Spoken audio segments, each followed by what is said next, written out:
శరీరము దాచితివి ఆది ప్రకృతి రూపిణిగా దర్శనమిచ్చెను జగదాంబ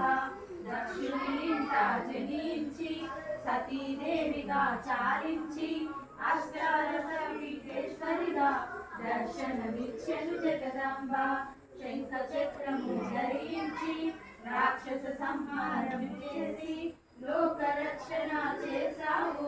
భక్తుల మదిలో నిలిచావు పరాభటారిక దేవతగా పరమశివుడిగా